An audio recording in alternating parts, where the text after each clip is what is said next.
ఆయన శాసనసభలో బీజేపీ నాయకుడు రిషికొండ అవును. రిషికొండ 2 ఏళ్ళు అయినా కానీ ఏం తేల్చలేదు, 18 నెలలు అయినా కానీ. అయ్యా అంతకుముందు నుంచి జరుగుతున్నదే. విష్ణుకుమార్ రాజు గారు ఏమంటున్నారు, మీరు దీన్ని ప్రైవేట్ పరం, మీరు ఆతిథ్య రంగానికి అంటే హాస్పిటాలిటీ హోటల్స్కు ఇస్తాము లేదా వీళ్ళకి ఇస్తాము అన్నట్టుగా మీరు మాట్లాడుతున్నారు. నన్ను సంప్రదించలేదు సార్. ప్రజలను సంప్రదించడం మాట అలా ఉంచండి సార్. ప్రతిపక్షాల ఉద్యమాలను గౌరవించడం మాట అలా ఉంచండి సార్.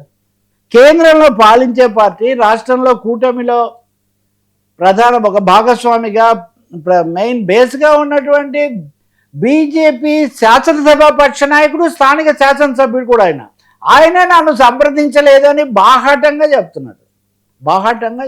అంటే ఇంకా ఏమాత్రం చర్చలు, ప్రజాభిప్రాయాన్ని పరిగణనలోకి తీసుకోవడం ఎక్కడ జరుగుతుంది?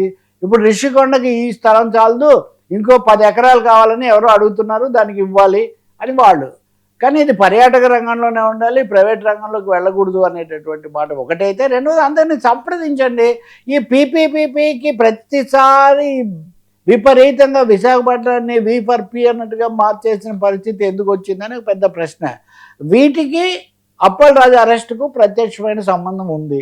మీరు అన్నారు కదా రెడ్ బుక్ అనేది ఆ పార్టీని అణచివేయడం, అణచివేయటం కాదు, ఢీ కొనడం అన్నది ఒక లక్ష్యం అనుకుంటే ప్రశ్నించకూడదని కదా చంద్రబాబు నాయుడు గారు స్వయంగా పీడీ యాక్ట్ పెట్టమని చెప్పిన తర్వాత ఇంకేం జరుగుతుంది? అదే జరిగింది. మరి ఆయనే కానీ ఆ మంత్రివర్గం కానీ పునరాలోచించి విడుదల చేయటమును ఆందోళనలు చేస్తారు, అంతే కదా. మనం అమరావతి ఆందోళనప్పుడు ఏ విధంగా సమర్థించామో ఇప్పుడైనా అంతే కదా.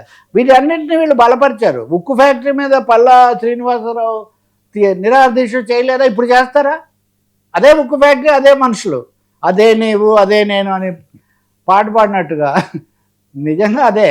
గురజాడప్పారావు గుర్తొచ్చారు. విశాఖపట్నంలో ఉంటే సొంత లాభం కొంత మానుకు పొరుగువాడికి తోడుపడబోయంటే సొంత కార్ఖానాను మూసుకు పొరుగువాడికి అప్పగించోయి అన్నట్టుగా తయారైపోయింది ఇప్పుడు విశాఖ. అదానీకే, ఇంకా వేరే కూడా ఎందుకు, అదానీలకు అప్పగించోయి.